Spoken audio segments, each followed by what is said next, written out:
Welcome to Grove of the Gods. This is Morgan Hornman, and today we're joined by Sarah Ratekin, or Dr. Sarah Ratekin, and I'd like to welcome you to the show. Thank you very much for joining us. It's absolutely my pleasure to be here. I am so looking forward to our conversation. We are going to have a lot of fun today. I'm really excited. The folks at home don't know, we've known each other for decades, I think, and so this is a lot of fun for us because all our lives are such that these conversations haven't really happened. So we haven't really discussed this kind of stuff. And I'm really excited to learn about you. Before we dig in, can you go ahead and give us a short bio for the folks that don't have the opportunity to read the information below? Yeah, I'd be happy to. So professionally, I work in a scientific, nerdy kind of space, but my whole life has really been wrapped around a grounding in incredibly diverse spiritual pathways, which has led to some interesting explorations in my own life and a deep appreciation for the paths of others. I describe myself as an eclectic humanist, and that certainly informs pretty much everything I do when my brain is turned on. Right on, right on, right on. So let's go ahead and we'll start with the general icebreaker because all of us at some point use incense. So I always like finding out, if I remember during the interview, to ask, what's your favorite incense?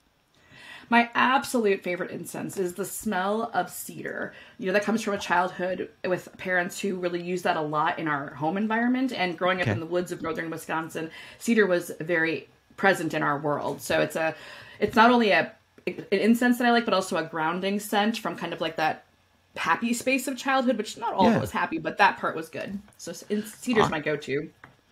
Right on, right on. I love the smell of cedar. I like using it either through a pre-processed or just getting some chips off of some of the trees in the backyard. And it's just this wonderful, just takes me back to childhood. The whole playing in the woods and the whole thing. Absolutely. Absolutely. So eclectic humanist. Go ahead and unpack that a little bit for the folks watching. That's a lot. It is. It's not as common, I think, as some of the other sort of traditional, non-traditional paths. It's kind of a weird phrase, but I grew up exposed to, but not part of a lot of different faith traditions. I had the great fortune of growing up on a farm where we raised goats and sheep in northern Wisconsin. And my dad had a connection to the local university where there was a really big population of international students, many of whom were Muslim and hadn't eaten meat in like years because there was no halal butcher in northern Wisconsin at the time. So even from a very early, we had exposure to sort of those very diverse faith traditions within that body of humans. And he also worked on the reservation and my parents were both raised Catholic, but had left the church before my brothers and I showed up on the scene. So again, we grew up in a space that was infused with Catholicism, but we didn't actually engage in the practices. And the Native American stuff, the indigenous population and their spiritual paths became really more common in our world. Yeah. And all of these were interesting to me, and they all had very unique ways of approaching life, the universe, and everything. But for me, none of it actually clicked. It just didn't fit. And probably it was oversaturation with too many different inputs. I don't know. Right. But by the time I found myself in my 20s, what I recognized was I didn't have a strong calling to an organized deity figure. I didn't connect with that concept. Right. But I absolutely believed and still do believe that humans, when we come together and we share our strengths and our fears and all of ourselves, we create something greater than ourselves. And to me, that's an incredibly empowering space. And it doesn't conflict with anybody else's paths either, because anybody can have their personal theological connections to whatever makes sense for them and can still make use of and connect to the humans around them. So for me, it's a really great way to both honor other people's pathways and still be true to myself. That's awesome. That's awesome. If you could tell me a little bit about how you practice your spirituality on a daily basis. Ooh, that's powerful stuff. So I have the great fortune of not living in a cave. And so I do talk to and work with other people all the time. And it's really important to me as a personal practice to recognize the benefits that people bring to my life. You know, our brains are so pre-programmed to look for the negative. And that's a survival instinct. I appreciate that. I recognize it. I honor it. And I don't want to live in a world, and I don't think it's helpful for really any of us to live in a world where that fear of the different is always a driving force. It's going to happen anyway. So I'm not saying we lobotomize ourselves and get rid of that. I'm certainly not trying to do that, but I want to add balance. And that's where the humanist approach comes in for me. So when I am dealing with people, whether they are making my life better or they are making my life less better, I can still try to find ways to frame those experiences that are productive and constructive for me. Now, sometimes those conversations end up where I limit or delete those people from my exposure cycle, right? Right. I can't make the whole universe be who or what I want it to be, but I can choose how and where, to great extent, how and where I interact with different people and their energy and their intentions and all that stuff. But I try not to assume that they are intentionally trying to make my life a nightmare. Right. And even if they are, what is there to be learned in that space, right? There's always an opportunity to learn from them. And they are still, whether I like them or not, they are still a part of the human population. You know, and so I can't take them out of the algorithm. I can only choose how I work around them or work with them in that space. So I really try to bring that awareness that everybody brings value. Everybody brings value to us and to the universe in some capacity. There's a joke that some people are best used as mulch, and I think that's not necessarily wrong from a philosophical perspective. I'm not actually mulching anybody, but right, you know, there's like that sense of humor, right? Like, how do I recognize that even the garbage in my life can be used as fertilizer to grow something beautiful? And so That's what I try to do. Not always successfully, but I'm also human and give myself a little grace on that. Excellent. Grace is really important. We have so many things going on, and being able to process all of the things and taking the backwards thinking and helping use it as a forward push, and take those things that would create obstacles and use them as launching pads. And I mean, that's very much the whole concept of what we're doing. And that's amazing. That's amazing. Can you tell me a little bit about the environment that you're operating in as you practice your beliefs? We kind of got into that a little bit, but if you could expand, because there's a lot of different pressures that go on in our lives right now. And so they all influence how we're able to do that. Sure. So, right, the physical environment is I live in Indiana currently, and there are some varying pockets of lack of awareness of how people outside sort of the cultural religious norm operate, which is an interesting input into living life as somebody who's not part of the dominant paradigm. So that's a piece of it. You know, I'm a parent of 4 adult children. Hallelujah. I'm glad they're all raised to adulthood. Yay, 3 of them are pair bonded. Right? 3. Yes. Pause for the power of that.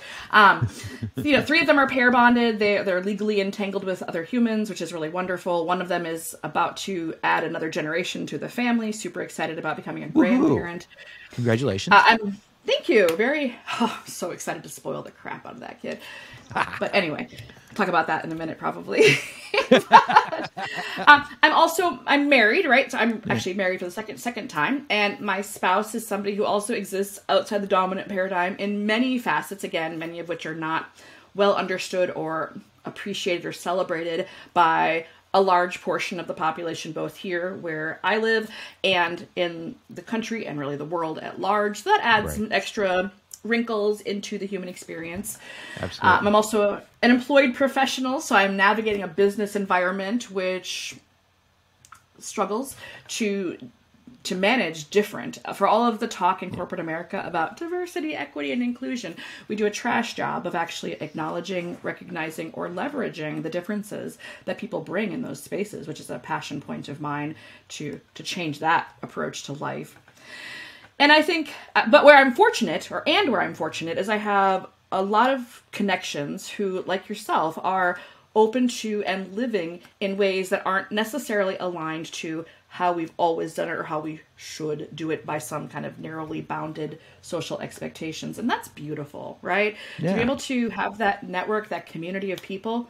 And again, like, I know that your and my spirituality express themselves in different ways. So different window dressing, I think. But we're on the same actual path, right? Let's make the world a better place. Let's make the people around us feel more supported and nurtured in ways that we can make that possible. So there are all these wrinkly things over here that make life complicated, but I'm really grateful. I use that term a lot. I'm really grateful for the fact that I'm not on this journey alone, which is part of why humanism is so important to me. Like, there are lots of humans. 8 billion, I think we're up to now. Yeah. So statistically, there have to be 3 or 4 in that entire humongous number that are cool and aligned with me and supportive of me and nurturing me. And I'm grateful that some of those I actually already know and don't have to find. I think there's more than 4. Probably. I think we've had some gatherings where there was more than 4. So I think so. Math is hard, but yeah, you're absolutely right. You're absolutely right. And that's the beauty, right?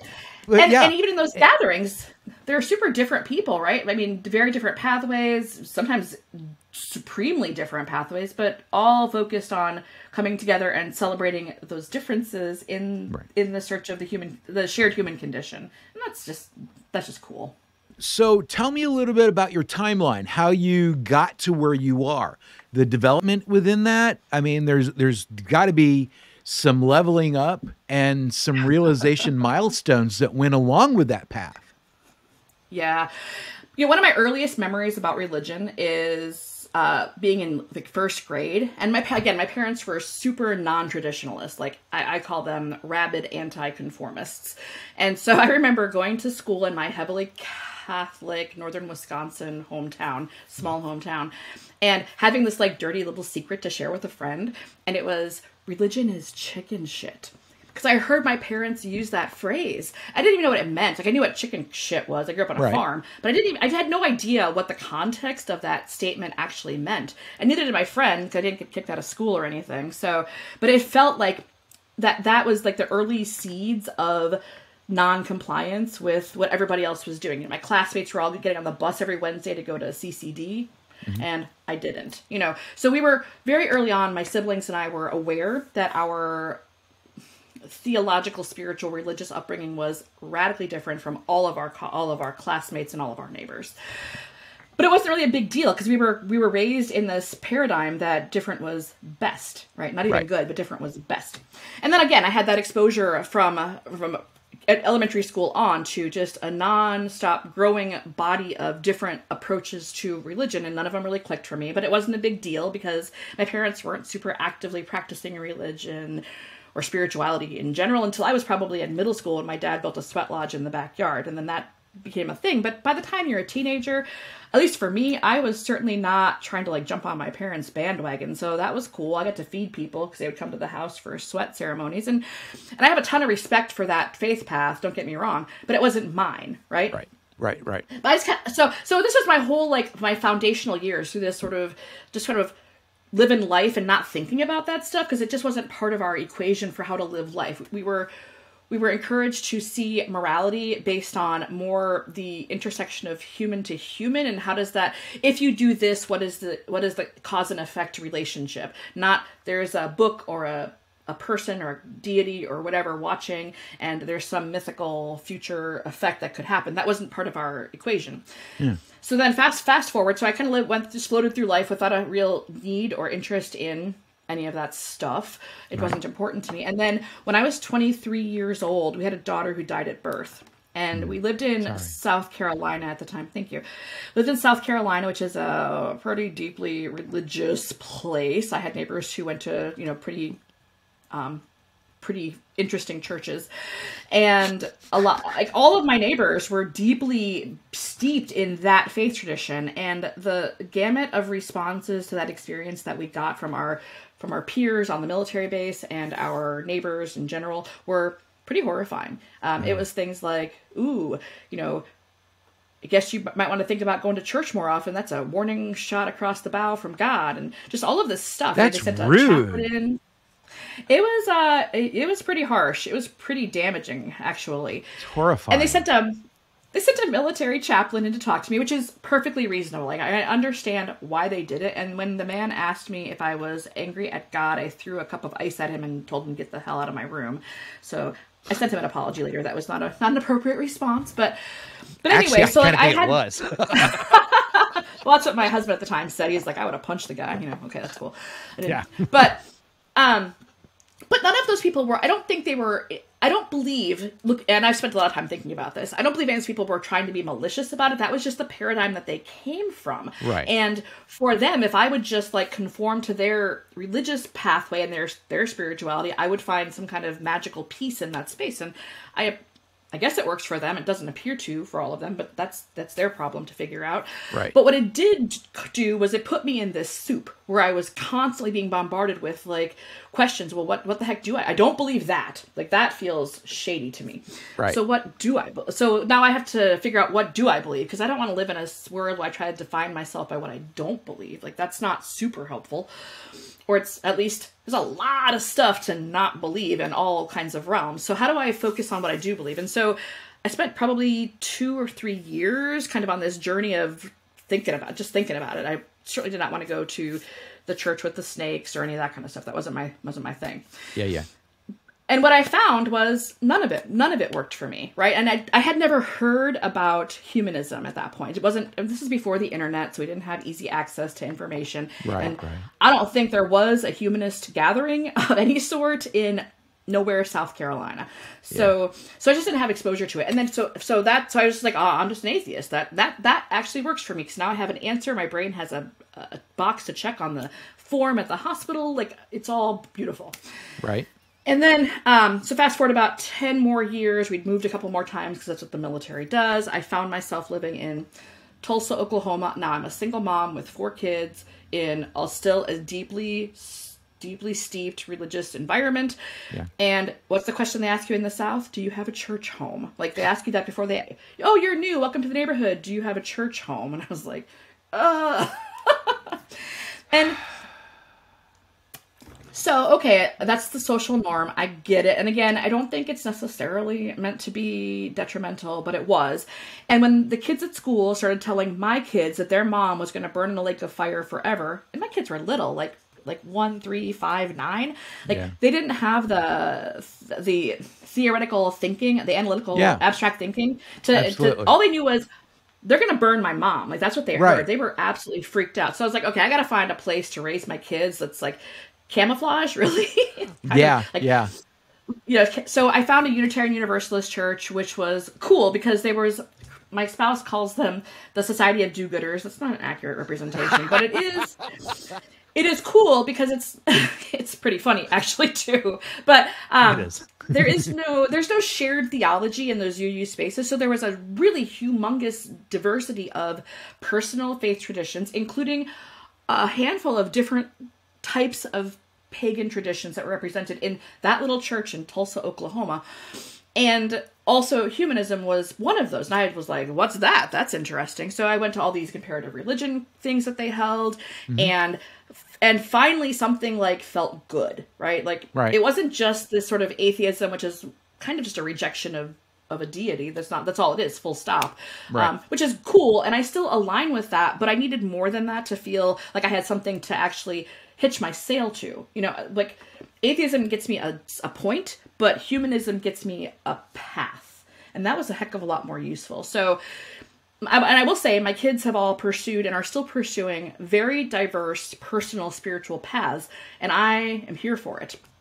Because at the end of the day, what I want for them is they had a pretty interesting childhood too, as a result of their mom being a wackadoodle, off the grid kind of person, right? Or off the norm grid person. Right. So what's authentic for them? I had the opportunity to find what's authentic for me. And it's super important to me that they also find a space that is supportive, nurturing, and authentic, so they can then be better humans, right, at the end of the day. Right. And then I just kept kind of just swimming in those spaces. And I'm a scientist at heart, and so I do keep testing the waters. One of my kids is a non-denominational Christian, and I've gone to services with her, and it certainly does not resonate with me still. Right. I go to other things. I'd like to experience and share experiences with other humans to understand what that looks like for them. Maybe, who knows, maybe someday I'll find something else that does take me in a better path. But for now, this one is good. It's good for me. And that's kind of cool. Right. I grew up going to Unitarian Church. It was one of the 4 churches I went to. My grandparents took me to Christian churches. My mom and dad took me to Unitarian, and then Unitarian Universalist when they joined. And so I understand what you're talking about. And I grew up learning how to build my own spirituality from the very start. I mean, because none of the Bible stuff matched up. I'd already kind of rejected it by the time I was 6 due to extreme trauma.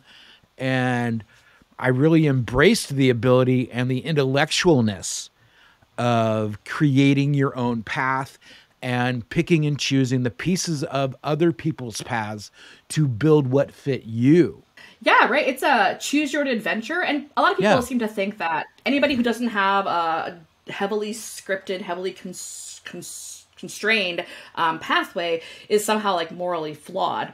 But I would argue that evolution is beautiful, and it tends to lead us in a healthy direction. I mean, survival of the fit, right? Right. So why not? And we pick and choose from everything else. I mean, we've combined cuisines, we've combined technology, we've combined all kinds of other stuff. Why can't we also choose from the learnings of people who were also flawed humans who may have found pieces of what works for them? Why can't we patchwork it together into something beautiful for ourselves? I think that's the most honest and authentic way to do it. And there will be commonalities. I mean, lots of people will find similar tapestries that work for them. Yeah. And that's awesome. That's how communities happen, right? Then, Yep. oh, your quilt looks like mine. Cool. Like you and I, we have quite a bit of overlap, right? It's not identical, but it's close enough that we can then spend time comfortably in community. Wow. How cool is that? I know. Well, I going back to what you were saying, I think that part of the other mindset problem is that there's a monster at the end of the book, and that monster is you. Yes. Oh, yes. Yes. Oh. And the answer is yes, that's true. The monster is you. And so is the hero, right? Like, everybody has a little bit of everything in them, and we can choose what archetype we want to lean into or how we want to play out our story. And I think our human story does need villains occasionally for us to have a comparison. I mean, if we don't know what bad is, we don't know what good is. But we're not all flawed by default. I think another side to that just kind of popped into my head is and I'm trying to couch this in as polite a way as I can, there is a fear of self-responsibility and a relief when people can shuffle off the responsibilities in their life to the will of a supreme being that made their life really bad, but he'll fix it eventually when I've done enough to appease him. Yeah, and how has that ripple effect affected everything else in our world, right? So that's like a core belief for people. So it's the nose goes on responsibility, and that's problematic because then if it's that in this piece of my life, I mean, I deal with that at work all the time. People shuffling accountability for decisions, and the bigger the organization, the easier that is for it to happen. Yeah. Oh, it's not us, it's the sales department, or it's not me, it's accounting didn't get the reports done, or, well, I don't know, that person quit. And in personal relationships, well, it's not my fault, I have childhood trauma. Fix your shit. Like, fix your shit. You're responsible. You're not responsible for what other people did to you, but you're responsible for how you react to it. And I don't care what realm that's in, spiritual, personal, physical, environmental, like whatever, So that's powerful stuff. Yeah. What is the most magical moment that you're willing to share that you've experienced? I'm really excited to hear this. So this is a really good one. And this is actually where the core of the second half of my adult life started. So there was a time in my life that everything went to hell. And I mean that pretty much literally. So the year I turned 30, I was married, and my then husband went to prison actually, on some pretty horrifying charges. So I became a single mom with a social pariah. 2 weeks later, my brother was in a car accident and ended up in a coma and that accident eventually killed him. About a month after that, my house flooded, and I didn't know what to do about it. Holy cow. So that was super exciting. I had a car repossessed. My youngest daughter was 2, and she ended up having emergency surgery for an infection that ate most of her skull behind her ear. So just gut punch after gut punch after gut punch. So that's not the magical part. That was the awful stuff, right? Yeah. And then I found a gray hair. I found a single gray hair, and I was like, God dang it. This is the sign that I'm just not meant to be happy. That's it, right? Right. Clearly the world is over. I'm 30 and my world is over. My life is over and it was over as I know it. Yeah. And so I was on the phone with my grandmother at the time, and she was probably the wisest human that's ever walked the earth. I think everybody says that about their grandma, but I mean it about mine. She was amazing. Yeah. And she was listening to me bemoan my list of all the bad stuff. And I mean, these are her people too, right? It's her grandchild and her great-grandchild who are all affected by this. And she finally said, well, what can you be grateful for? Because everything's going to be bad and good in life. Like, that's just how life is. So what good can you find to hang on to? Because you got to find a way to keep going. And my grandmother was this 4'11", 90-pound little bird of a woman who was super soft-spoken, raised 7 kids, never really raised her voice. She was too nice to make her upset. But when she said those words, I mean, and I don't use the term magic very often because I don't really find those moments very often, but it was, I can't even describe it, and I like words. All the sparkles in the universe magically appeared in my brain in that moment. And it was like everything I knew about the universe changed. And I don't know what happened. I don't know if it was some kind of synaptic seizure. I really don't know. But I suddenly had a completely different perspective on how the universe could work, right? Yeah. Stuff happens. All of us experience just tons of bad stuff. A lot of mine was condensed into about a 6-month period of time. But so what? I can be in charge of this. I can still be grateful for stuff. And what I think really happened in that moment was the realization that, and Barry writes about this in Peter Pan, right? Fairies are so small, they can only hold one emotion at a time. Humans, however, we're big, and we can hold a ton of stuff simultaneously in our experience. So we can be sad, freaked out, unsure, angry, worried, nervous, anxious, all of this stuff, and grateful, happy, blessed, joyful, simultaneously. Yeah. The magic is in recognizing that can happen. And it won't always happen, but it can happen, and we can choose to find ways to make it happen. So I think my grandmother gave me a crash course in that one sentence in emotional literacy that I didn't even realize existed. It's an amazingly powerful. It's an amazing, powerful paradigm shift. Yes, it really is. And it sounds like you went through a physical paradigm shift as well.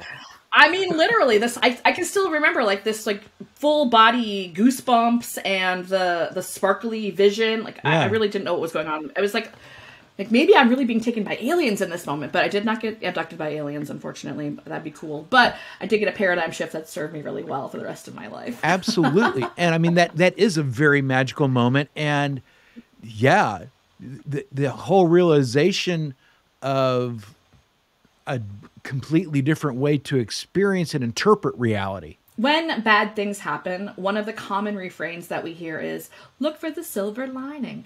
And I get it. Again, it's one of those things people say when they don't know what else to say. It's meant to be helpful. It's meant to help you reframe. You and I have talked about toxic positivity. I have some qualms with that phrase, but I do believe that is not a helpful thing to tell people, especially if they are in the middle of something that is really complicated. If you stub your toe, come on, that's probably manageable depending on your situation. But when your life is falling apart around you and you've lost your job or your loved one is sick or whatever, and there's something really catastrophic happening, look for that silver lining. Go jump off a cliff, right? That is not helpful. I agree. But I heard it so often. I mean, because I had so much bad stuff happen, bam, bam, bam, bam.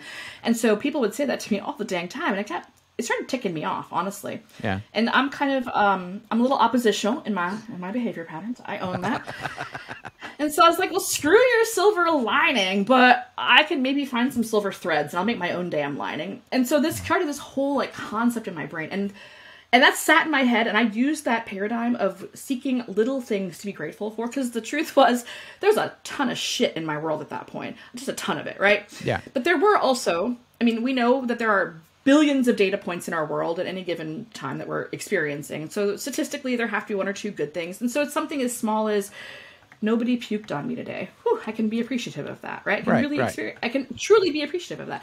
And so I just carried that as a personal practice for a really, really long time. And then as I got older and had more life experience to kind of gauge the universe, I realized that when I saw other people doing something similar, they were also finding more sustainably optimistic, healthy, manageable ways to navigate life. And I was like, maybe Grandma was really on to something. Like, this isn't just a Sarah thing. This is like humans could benefit from thinking about this differently kind of a thing. So it put me on a whole different trajectory of professional exploration, academic exploration, and certainly deepened my own connection to and practice of gratitude as a core value in my world. Awesome. So let's Grandma. talk. I'm sorry? So thanks, Grandma. Right. That's amazing. So tell me more about how you approach gratitude, because you're extremely passionate about it, and I'd like to hear more. So one of my deep, irritating soapboxes is that we talk about gratitude in this culture in two moments. One is when we cook a big meal with usually a turkey involved. Right. That's a time we talk about gratitude. It's only been about a week usually, and it's not usually very authentic. And the other is when we have responsibility for small humans and somebody gives them a gift. And we sort of force them into this litany of call and response. Somebody gave you a gift, whether or not you like it, you say thank you. And even that's a dying cultural norm. Yeah. That doesn't happen as often. So what is gratitude, right? We could play the semantics game all day long, but generally speaking, the people who study gratitude say that it's a recognition that somebody or something outside of ourselves has created a positive experience for us. It's pretty broad, but it's a fair place to start. Now there are some schools of thought that say gratitude is the feeling that we have when something good happens in our world or something beneficial happens for us. Yeah. And appreciation is acknowledging that to the person or source of that, whether it's a animate, inanimate, direct or indirect expression of that gratitude. So gratitude and appreciation go hand in hand. I don't care so much about the words that we use in that space, but I do find power in actually recognizing the experience of gratitude and then sharing that. Because if we just hold it in our head, that's cool. But when we share it with the person or with others, or even if others just see us expressing it, it kind of changes the whole world for that person or people as well. Because the human brain is actually not as elegant as we think it is, right? Yeah.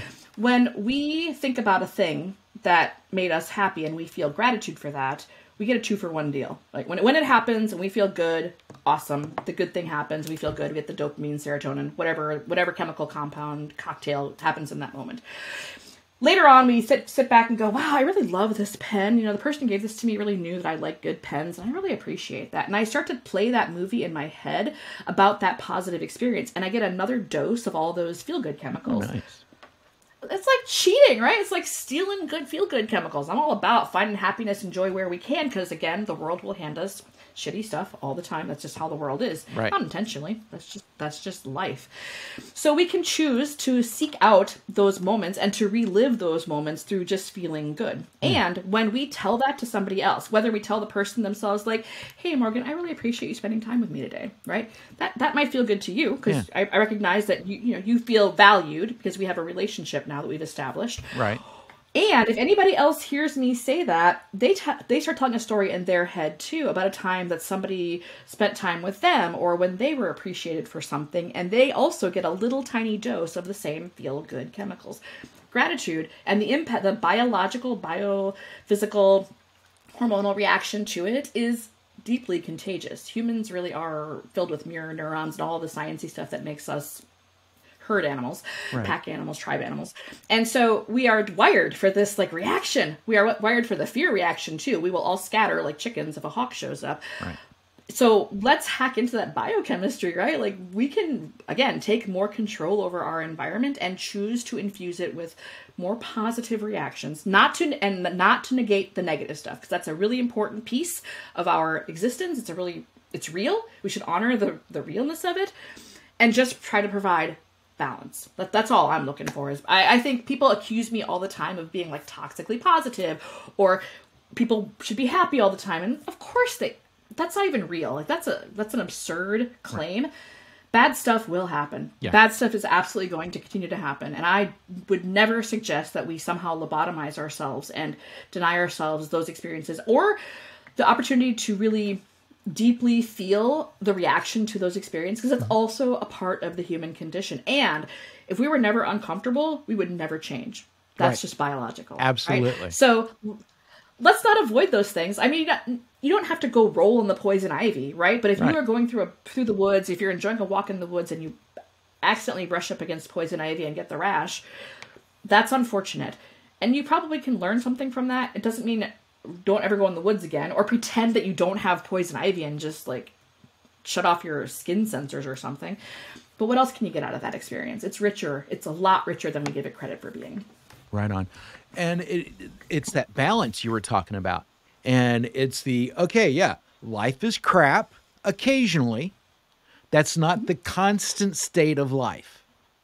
Correct. Life is good occasionally. It's not the constant, but if we celebrate the goods, then we are able to create, like you said, those neurochemicals, which help us process the crappy a lot easier. It's not as killing, and it doesn't deprive us of the serotonin, dopamine, etc. We already have that going, and we're able to use that to not get depressed because of the crappy stuff. Well, or to come out of the depression quicker or with less trauma as a result of it, or all of those sorts of things. And I think your point is really valid. What is resilience, right? Resilience is having the knowledge that we probably have the tools to survive the thing. So when the COVID pandemic first happened and we all got locked in our houses and nobody could go anywhere, right? That was horrible. I mean, I'm not going to suggest that anybody was like, woohoo. Well, there were a few introverts who were kind of excited about that, but generally speaking, it was hard for everybody, right? And I had some colleagues who were absolutely losing their minds, and one of them had kind of a breakdown, and the catalyst for that breakdown was that they couldn't get this is going to sound so dorky, but they couldn't get their hands on the almond milk French vanilla creamer that they used in their coffee. Okay. Now on the surface, that feels kind of privileged and shitty for that to be the thing that broke the camel's back, right?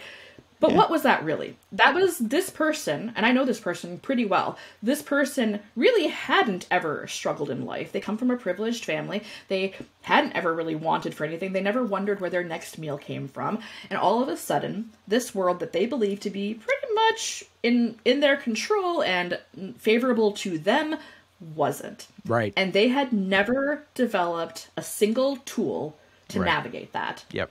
Holy shit, right? Right. Meanwhile, I was like, I mean, this sucks, but whatever. Like, I'm not saying it was fun, but I wasn't super worried that I wasn't gonna like die of starvation or something, whatever.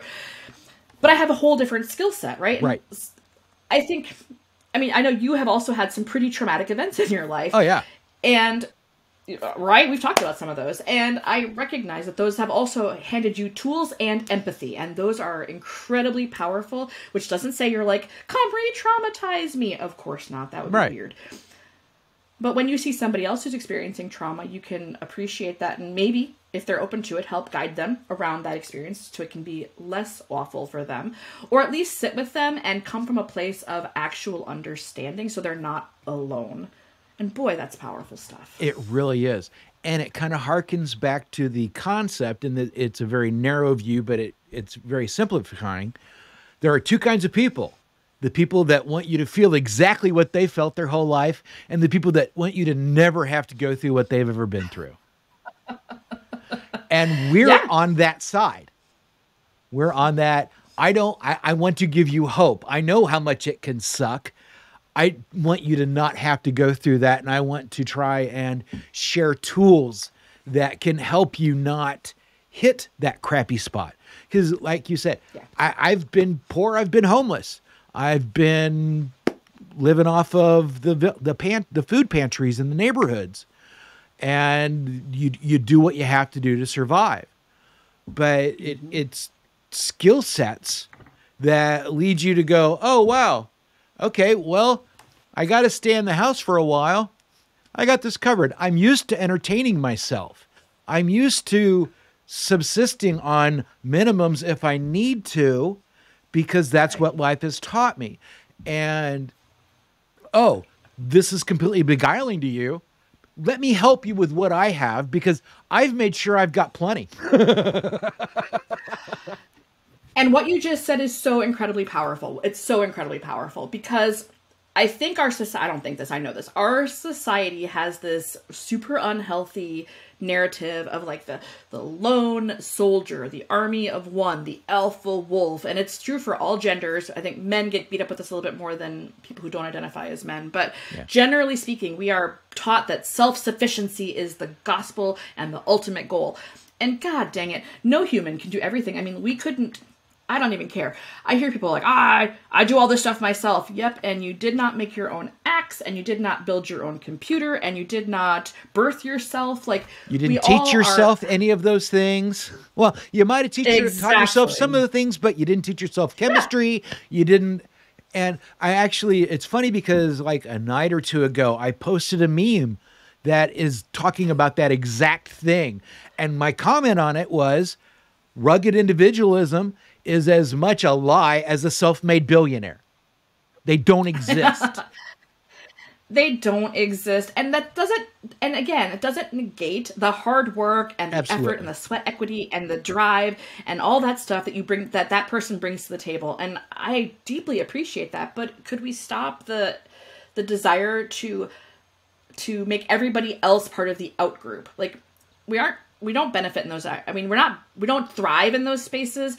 We actually are deeply injured psychologically and physically in those spaces. Right. We are not better members of the human tribe in those environments. And so there's like this weird binary thinking, like either you are a rugged individualist or you are like a leech on the side of humanity. And that is such a false dichotomy. That is just not true. It is.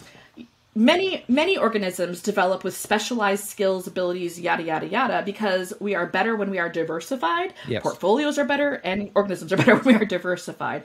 And so I can't do all the things. You can't do all the things. Nobody can do all the things. When we band together and we bring all of our talents and skills and fears and hopes and all that stuff to the table, we stand a better chance of making it to tomorrow and making it to tomorrow in a better place than we are today. Absolutely. That's all it takes. I mean, it's not that hard. Yep. And it is a group effort to make it all happen. No matter what you think, you need outside sources. Even the sources you combat to succeed are forces that you need and make you not successful on your own. It's still the combination. How do you sharpen a knife? Right. And you can't sharpen a knife in a vacuum. Right. Exactly. What kind of exercises or thought processes could I use to help me be more grateful so I can help embrace that a little bit more and help bring that into my life? Because it's a very important thing. From the videos that I put out, the universe is very much about giving us exactly what we talk about. If we talk about bad things, it's going to give us more bad things. If we talk about good things, it's going to reflect that back. And I personally would like to put out more gratefulness because I want more gifts. I want more good stuff. So from the science part of my world, right, there are some ways we can sort of hack into our own mental functioning to make that better. And there are lots of ways to approach gratitude, and the trick is, like everything else in the universe, it's not a one-size-fits-all or a one true path kind of a thing. So people have to really figure out what works best for them, their learning style, their lifestyle, their preferences. Like, I this is going to sound really terrible. I published gratitude journals, but I cannot personally write in gratitude journals because that method for me doesn't work. I have them. I've got dozens of journals that I've tried over the years, and I do them for about 3 days, and then the ADD kicks in and I'm off doing something completely different. And I beat myself up when I realized I have this stack of probably, $500 worth of books sitting over here that I've never written more than 2 pages in. So for me, that doesn't work. But I have tons of clients who find tremendous benefit in that practice. Something about the literal act of writing gratitude works. So I think the first step in incorporating more gratitude is acknowledging it when it happens.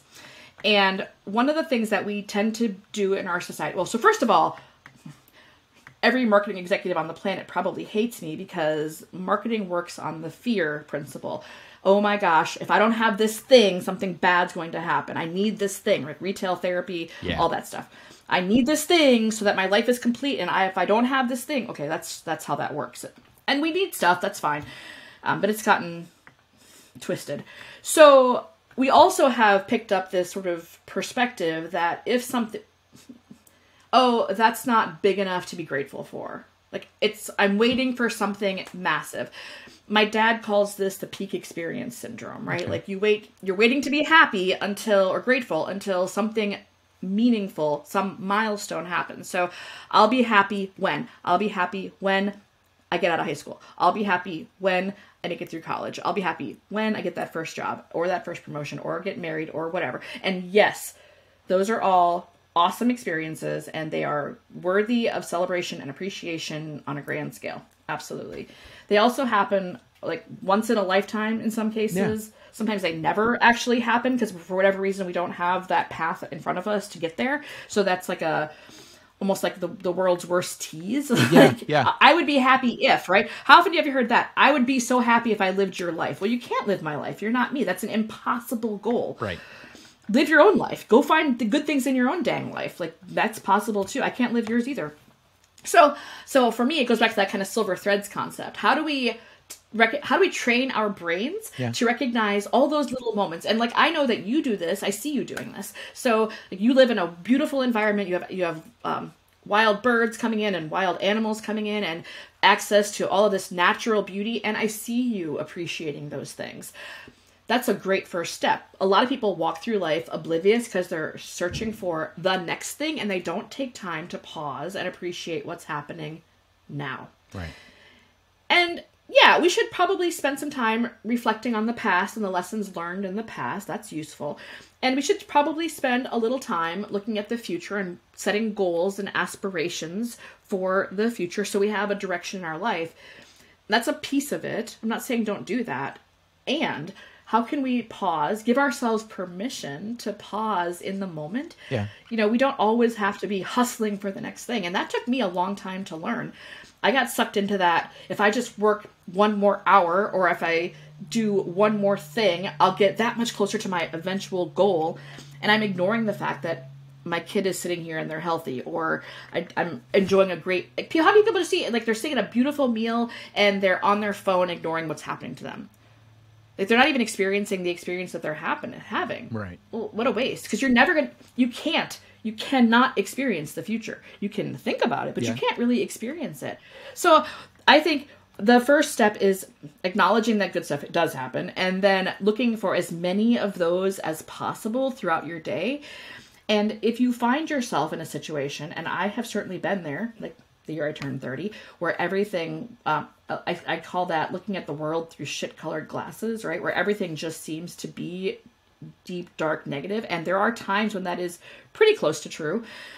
What can you dredge up out of that muck? How can you go panning for gold, right? Like, what are those microscopic pieces of good? Because the more you teach your brain to look for it, the better you can do. So that's where the practice of making gratitude part of your daily existence is good. Whether you journal or you just make time when you're sitting on the toilet in the morning, I don't care. Whatever makes sense for you. Like find a ritual, right? What is the ritual of your life where you can weave gratitude in? Now, I try to do it lots of times throughout the day because I find that to be the most useful. Mm-hmm. So for me, I'm a professional. I spend a lot of my workday at a laptop and I crack it open. My email pops up and 700 emails populate, and that's great. And before I look at any of those emails, though, I send one. I send an email to somebody expressing appreciation for something. It could be something that happened yesterday. It could be something that happened when we were in high school. It doesn't matter. But I take a minute to prime my brain for the rest of my day by starting with a positive email that connects me to another person. And that is a very powerful practice for me. And a lot of positive psychologists actually do the same thing and recommend the same thing. Alternatively, you can also end your day that way. So, and I know in today's world where we are not really ending our workday at 5 o'clock, but it's like this weird hybrid model. Yeah. Pick a point, right? So like if you're going to close down your laptop before dinner or before you get your kids from school, make the last 3 minutes sending off a positive message to somebody else. It just kind of puts this pause in your day. Those 700 new emails will still be there waiting for you to answer them, but at least for one moment in time, you spent a little time acknowledging that it's not all stress, doom, gloom, misery, fear. There also are these little moments.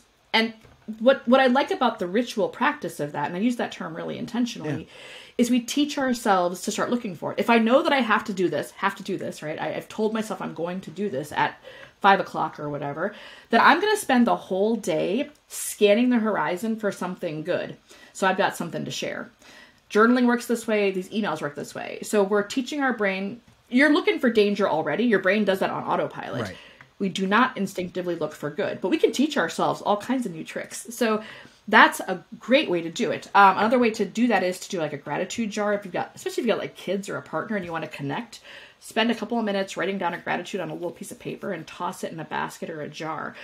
That's a great way it's a practice. It becomes a practice and it connects you over something positive as opposed to, is your homework done? Right. Or how was work today? That always leads to positive conversations, right? The vibe is so amazingly high. Yeah. And from there, the sky's the limit. Like, it's up to you to, how can you find them? But finding a way, whatever way works, to periodically pause and look for the good. Mm-hmm. Oh, man, that's magical. Yeah, yeah. I have found myself the last couple weeks, it's really started to get more prevalent. I wake up and I try to do something where I state my gratitude out loud for the day that's ahead of me, for the life that I have, to Pan, to all of the universe that is granting me all the lovely, wonderful things in my life. And it definitely puts you in a different headspace as you go through your day. And then while you were talking and you were talking about the emails, at work we have a culture where the way that you let your boss know and or the people that report to you that you are in the office is to say good morning. Well, it's kind of the same thing. And just adding the words, happy Monday, happy hump day, happy, and doing some sort of celebration with that is definitely pushing forward along the same lines of celebrating the start of the day. And I know my coworkers that do that. I totally recognize that when they say good morning, there's going to be a GIF with it. There's going to be all kinds of pep to the feel of the text. And I know we can't read subtext in text, but you just get this, happy Tuesday. It's going to be awesome. Yeah, and I love that, and I have heard the cantankerous among us argue that is just fake crap and yada, yada, yada. And yes, as long as it's authentic, that is magical. Yes. And I would even say that if you are with good intention, and I know that intention is a big piece of your world as well, if you are with the best of intentions attempting to move into a more positive or optimistic world, life view, whatever, then that will come across as being filled with goodness, right?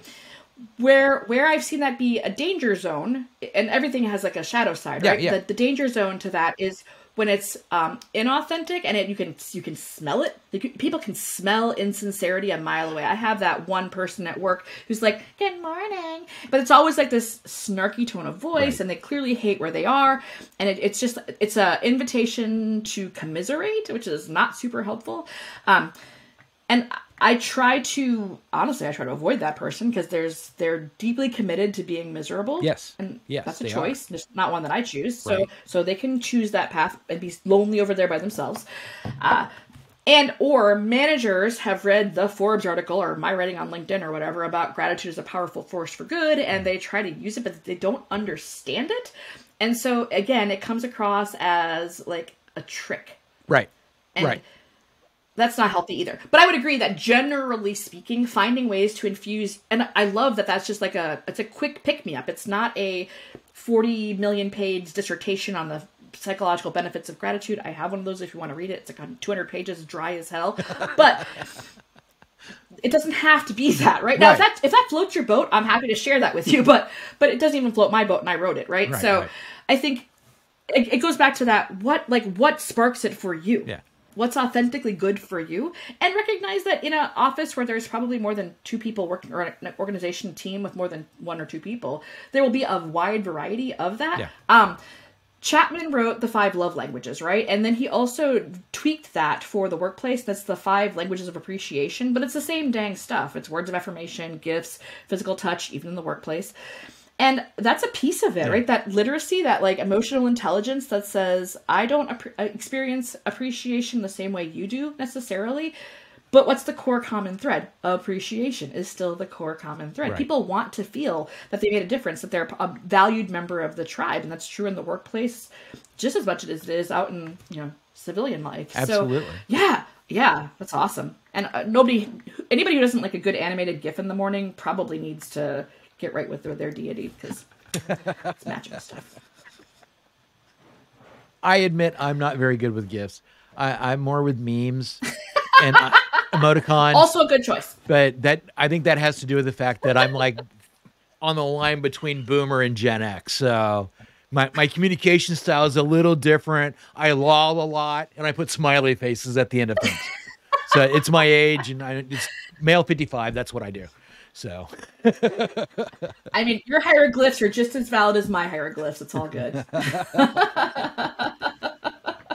Are there any events or causes you'd like to promote while we're talking? We've got some really good stuff, and thank you so much for sharing. These are some really good starter places to help us bring more gratitude in our lives. And I think that's a really important thing for everybody, is to just reflect more gratitude, because the universe is a lot happier when you're not bitching about what it gives you. And it's only giving you what you're bitching about because you're bitching about stuff. I think my biggest cause is happiness in the workplace. And that's not like a discrete event. Like, there is an International Day of Happiness at work that actually does exist. Okay. And that's pretty dang cool. And there's we just had Random Act of Kindness Day. Those sorts of moments in time do exist sprinkled throughout the calendar. And I encourage people to seek those out and add them to your calendar, even if they feel a little silly, probably especially if they feel a little silly. There's some growth opportunity there. Yeah. Right? But my cause is really happiness at work. Yeah. And I say that because that makes so many people so dang uncomfortable. So I'm a certified chief happiness officer. I actually went to Europe. I went to Copenhagen. Scandinavia has happiness and life satisfaction pretty much figured out. Right. And learned about the science behind what allows people to be in a working environment and experience happiness. Uh-huh. I know that goes against the grain of just about every American work ethic story ever told. Right. And I would argue that is why we have so many social ills in this country. The truth is, when people are happy in life and at work, they are healthier, they are more productive, they are less likely to do all the bad shit that we see on the news and in our personal lives, because those are all based in fear and a lack of something, a need, right? Yeah. An unmet need. Yeah. So there are really good ways that we can create environments that allow people to experience happiness, which doesn't mean, again, I want to make sure it's clear, I am not advocating that everybody should be a Stepford spouse and be happy all the time. Right. That is stupid. Right. And but I don't think of happiness as the goal, right? That's the trick here. When I think, and I say this all the time, happiness is not the goal. Happiness is the gauge, not the goal. Happiness is how we measure how things are going right now. It's just an emotional state. Those are super fluid. It can exist with other stuff. And when I ask myself, and I do pause periodically and say, you know, how's my life going? Am I comfortable with where I'm at? Like, is it a shitty day? Is it a good day? My goal is that more often than not, my answer is, things are going pretty good. I'm feeling pretty happy right now. It's a measuring stick for me. And it does happen, when I have a series of days or sometimes months where I am not happy for some reason, it's an indicator light on the dashboard of life. Right. Something's not right. Yeah. My oil's low. I have a flat tire. I don't know. The wiring harness has gone to hell. I don't know, whatever. Something's wrong in my world and I need to figure it out and fix it. Right. And if I didn't have that dissatisfaction, I wouldn't even know that I was grinding myself emotionally or physically into a pulp. So it's just a measuring stick. So how can we create more happiness in the workplace? And I'm going to give this away for free because it's true and it's easy to say and it's so hard for people to do. There are two primary ways that we create happier workplaces. Mm-hmm. And the first one is people need to understand how they are valued. Okay. People need to understand how the work that they're doing contributes to something bigger than themselves. Right. They have to truly understand the mission, whatever that. I don't mean like the mission statement. That's usually trash. Right. But like, what are we trying to accomplish, and how am I positively contributing to that? I have a question for you. Yeah. Who do you think are the least happy people in the working environment? The people at the top.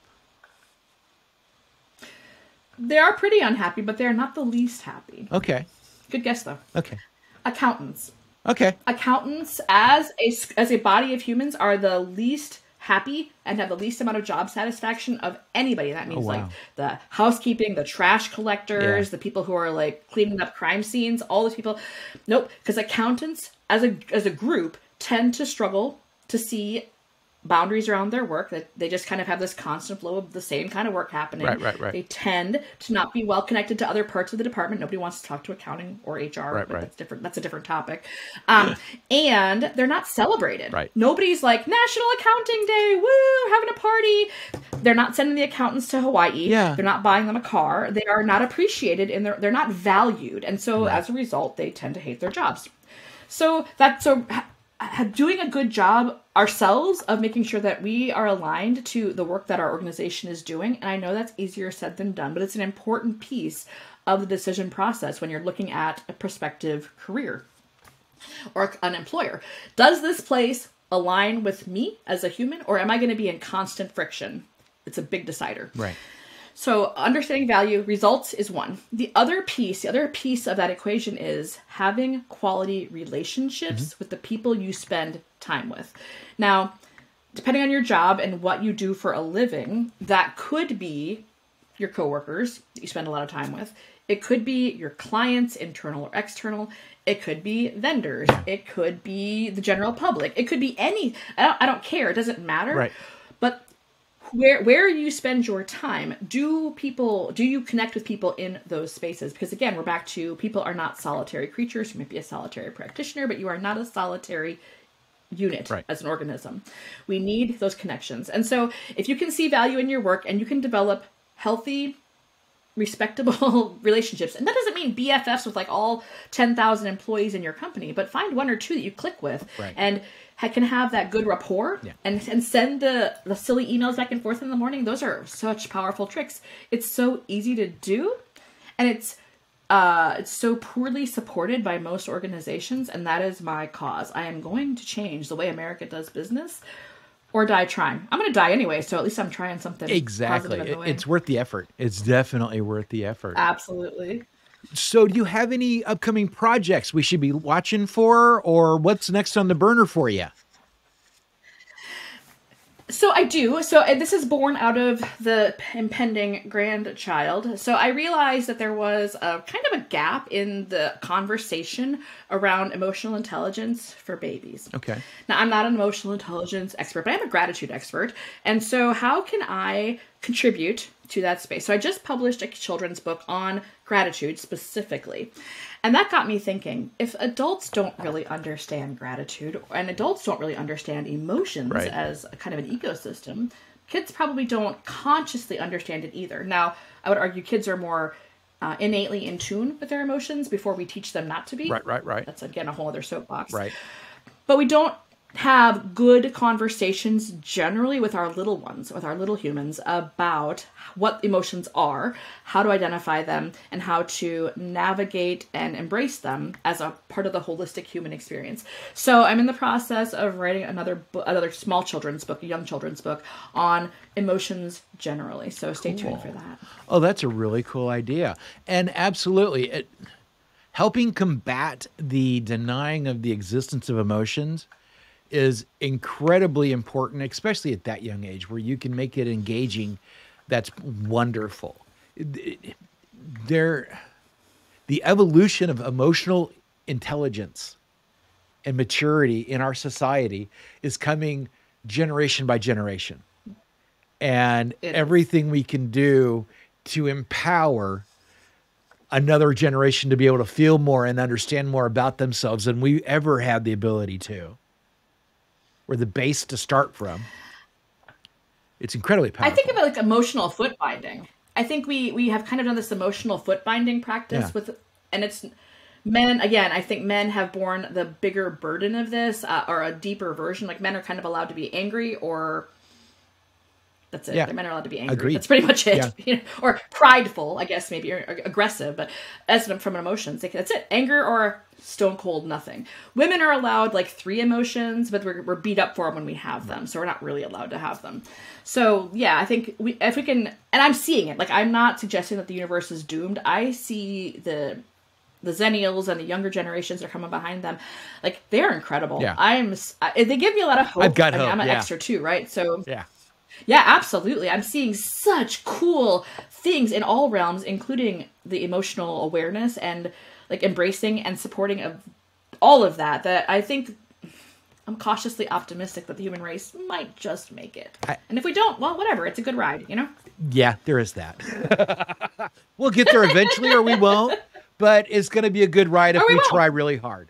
And it's a choice. It's a conscious choice to make the effort to move forward and to make a difference. You can't control the world around you. All you can do is control your own actions and your own responses. And when you decide to make your actions being grateful and filling the world with gratitude. And earlier you were talking about paying more attention to the detail. And in my mind, I'm thinking, yeah, because a lot of people are like, oh, I want to go see a botanical garden. That's an amazing experience to be completely inundated with all those flowers, but they don't notice the dandelion next to them. And they don't notice the peonies or the roses in their neighbor's yard. But it's all about having this overwhelming experience of awe, and that's what's required to be happy and to feel something. No, you're blocking out so many other pieces of your life and so many other pieces of your experience by doing that. And I think that's a trauma response. I think people have cordoned off their ability to be affected by things as a survival mechanism. I mean, and I am by no means villainizing social media. I love social media. It is a tool and we can use it to our benefit. Absolutely. And we're back to accountability. We have an obligation to decide how we choose to engage with those things. Yeah. So if we're hypersaturated, of course we feel overwhelmed and overstimulated. And so therefore, we need more stimulation to feel something. Right. Okay, so the solution to that is not to do an arms race for emotional reactions. It is to occasionally do a cleanse and like reset ourselves. Because there's a finite amount where too much stimulation and you're going to explode. Yeah. And sometimes literally, right? So maybe we should try ramping it back down. And honestly, I think that the quarantine period of the pandemic and really the pandemic in general actually kind of gave us that culturally. Yeah. I see a lot of people who did a lot of rethinking about how much stuff, how much activity they wanted to cram into their life. because they realized that it was actually not so good for them. Yeah. So maybe we could do that without a global pandemic next time. We could just be intentional about it instead. It's a weird thought, but I think it's without all the people dying. That'd be amazing. Might be worth a shot. It might be. Well, and you bring up a really good point that people, during that time where we were forced to slow down, people recognized the overstimulation, that drive inside to ourselves, because we were isolated and we were forced to pay attention to ourselves.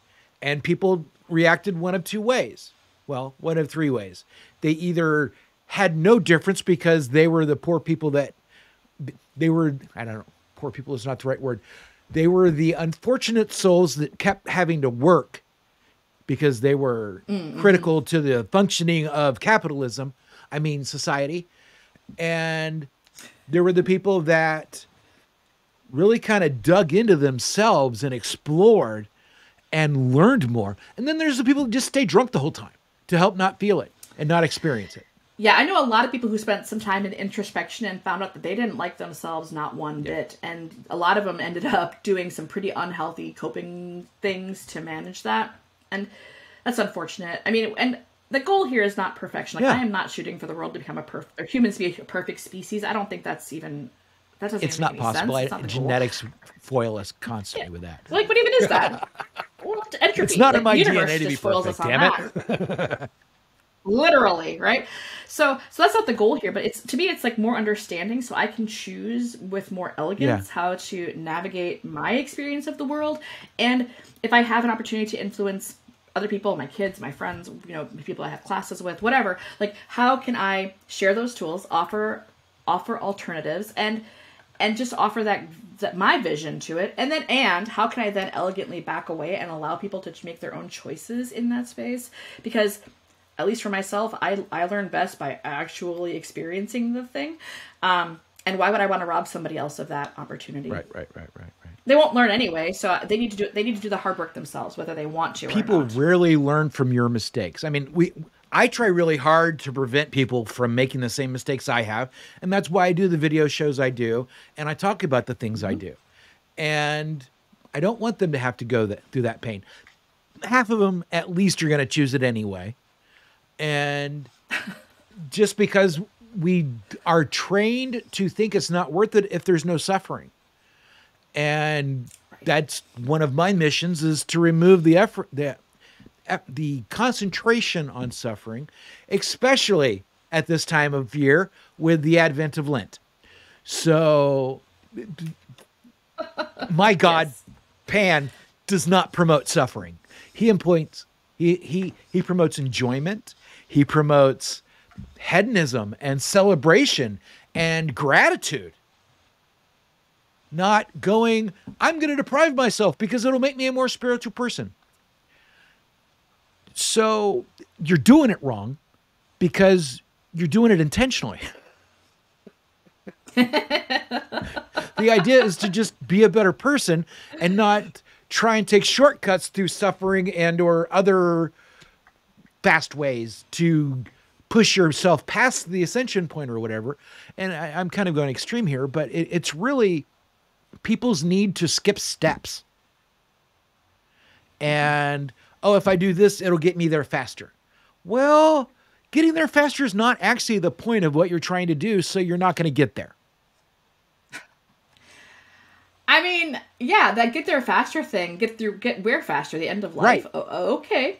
Knock yourself out literally, because that's a weird approach to existence. Right. And if that's somebody's boat, cool. Okay, that's cool. We have 8 billion people. We're not going to suffer as a species if a couple people choose that path. But if they could do it without becoming roadblocks in my own journey, that would be splendid. That would be amazing. And my goal is not to help people avoid, right? My goal is not to help people avoid mistakes. My goal is to let people make the mistakes that make the most sense for them. Like, so my kids will and have certainly make some wild, crazy mistakes, just like I did. They're not the same always, but I think they are going. They are going to make. I will continue to make mistakes. You will continue to make mistakes because, again, we don't have all the information. We are not omniscient. We're just doing the best we can with imperfect data, and that's good. Yeah. I'm here for that. Right. Let's just experience it. Exactly. And be grateful for the good stuff. Exactly. I'm going to tell you this. I'm totally going to borrow the concept of adding elegance to the journey. Because that's Do it. really, I think that will be a way to help interest people a little bit more. Oh, I can be elegant. Well, think about how you're doing things. And yes, you can. You don't have to stumble over everything. You can kind of surf and you can be a little more flexible in how you approach things. And it's about elegance and intention, because that's what elegance is. It's acts done through intention. So, absolutely. Is there any specific places, websites, Facebook groups, all of the social media? What do you suggest people go out to learn more about what you want them to learn about? How do we find you? How do we find more information about gratitude and ways to look at life a little better and expand our life path? I would say one place to start, and this isn't even mine, this is a place I would point people to, is do some research on laughter yoga or laughter therapy, depending on where you live. The practice of laughter is a great way to add more positivity to your life. And it is absolutely a place where you can 100% fake it till you make it. Your brain does not know whether you're amused or not. It doesn't care. You're still going to get all the feel-good chemicals. And I encourage that. If that is too much for you, then just spend some time on YouTube looking at babies laughing, and you'll get a taste of the power of that particular practice. Yeah. That's a good one, right? Yeah. I was actually not too long ago thinking about the fact that it's been a long time since I held a baby. And I don't have any of those happy chemicals that I get from holding babies. And It smells so good. Oh, they do. It's so weird, but it's still, it's just the aura. It's hope for the future. It really is. It really is. Babies are potential. Yeah, they are. And then for me, if people want to connect with me, the easiest way is probably to hit my website. So my website is happinessiscourage.com. All smushed together. Okay. And from there, you can find all of my social media. I'm on all of them: LinkedIn, Insta, TikTok, Facebook. I'm on all those places. My author page is listed there, all that good stuff. I love making new friends and new connections. I am deeply passionate about both happiness and gratitude, particularly in corporate spaces, but in life in general. Right. So I welcome connections and conversations about this topic from just about anybody. Awesome. Thank you so much. So that pretty much wraps up everything we had on the docket for today. Is there anything we didn't cover that you want to talk about before we wrap it up? I just want to say thank you. And I know that feels a little cliche coming from the gratitude person, but there are not enough people on the planet who are comfortable engaging in conversations around gratitude specifically, especially here in the Midwest. We have this really weird discomfort around the concept of being grateful or being thanked. I don't know why. I have some theories, but I won't go into them now. But I do really very much appreciate the chance to have this conversation and perhaps sprinkle some seeds of thought for people who, because of where they live or how they've grown up, haven't perceived this as a potential addition to their own journey through life. And I really appreciate that. Thanks, Morgan. Thank you very much for coming on. This has been amazing. And as you've said at the beginning, we have very similar tracks and very similar motivations on wanting to help people feel better about themselves and feel better about life, encounter it in healthier, less painful ways. And I'm glad you're on this journey with me. Thank you. Same. So I want to thank everybody that's been watching. We have really enjoyed our conversation. We hope you have too. If you would like to be on our show, please give me a ring. Facebook, message me, Morgan Hornman. You can find me on pretty much all the socials, YouTube, TikTok, all the places, and Sarah as well. Thank you very much for watching. May the Lord and Lady be ever in your heart. Praise be to Pan, and have an amazing day, everybody. Peace, and thank you for watching. Bye-bye.